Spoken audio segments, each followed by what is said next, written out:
नमस्कार, मैं मेघा हिंदुस्तानी स्वागत करती हूं आपका देश नीति पर।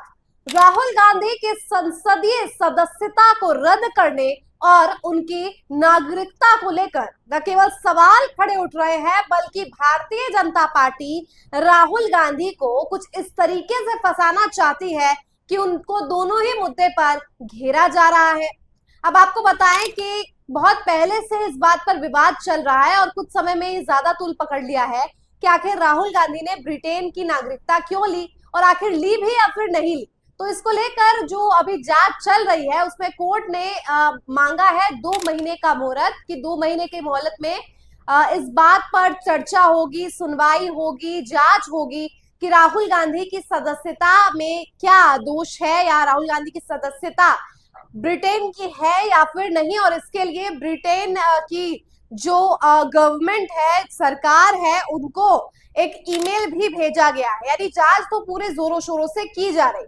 अब आपको बता दें, याचिकाकर्ता जो है, जिन्होंने राहुल गांधी के खिलाफ उनकी नागरिकता से जुड़े याचिका डाली है, उनका खासा नाता भाजपा से निकल कर आता है।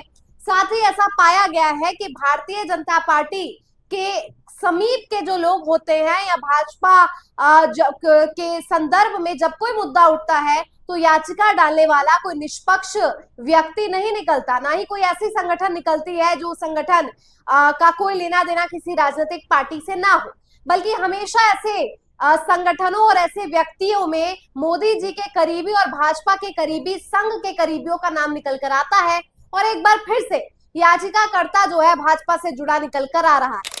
अब जो खबर निकल कर इस वक्त आ रही है वो ये है कि जिस तरीके से परिस्थिति बनी हुई है, यानी कि कैसे विपक्ष की आवाज को दबाने का काम किया जा रहा है। आपने देखा आम आदमी पार्टी में क्या कैसे आवाज दमन करने के लिए अरविंद केजरीवाल से लेकर मनीष सिसोदिया, संजय सिंह, अमानतुल्लाह खान, तमाम लोगों को अरेस्ट किया जाता है और उसके बाद उन्हें जब निर्दोष पाया जाता है तो जो कोर्ट है उन्हें बरी भी कर देती है।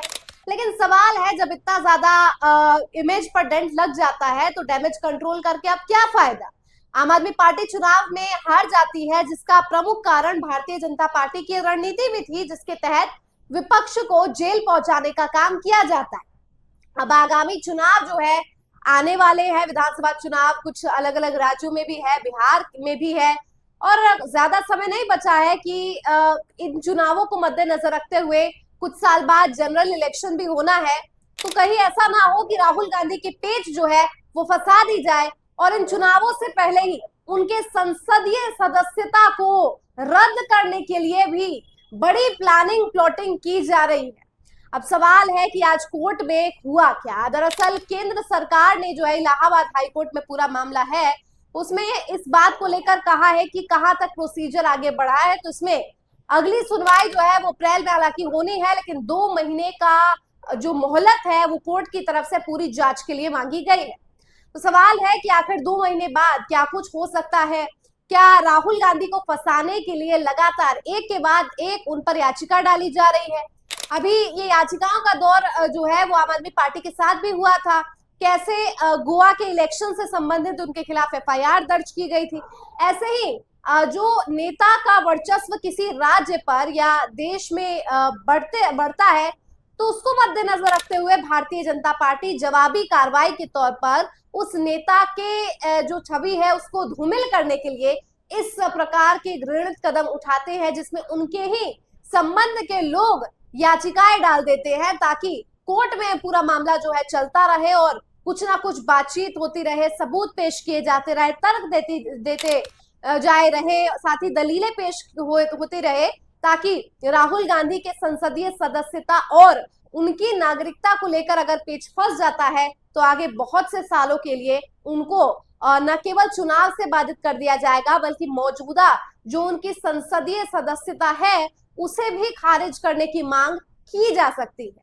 तो इस वक्त बड़ी खबर कोर्ट से ही निकल कर आ रही है। कोर्ट से जुड़ी खबर है, इलाहाबाद हाईकोर्ट में यहाँ पर जो है सरकार ने बड़ी बात कही है और पूछा है कहां तक प्रोसीडिंग गई है। लेकिन ये पूरे ही प्रोसीडिंग के पीछे अभी जो इस पूरे मुद्दे पर जो है जस्टिस अभय श्रीवास्तव जो है इसे लीड कर रहे हैं, 2 सदस्यीय पीठ है और इसको लेकर पूरी जो कुछ भी प्रोसीडिंग है वो राहुल गांधी और सरकार, राहुल गांधी बनाम सरकार की विषय में हुई।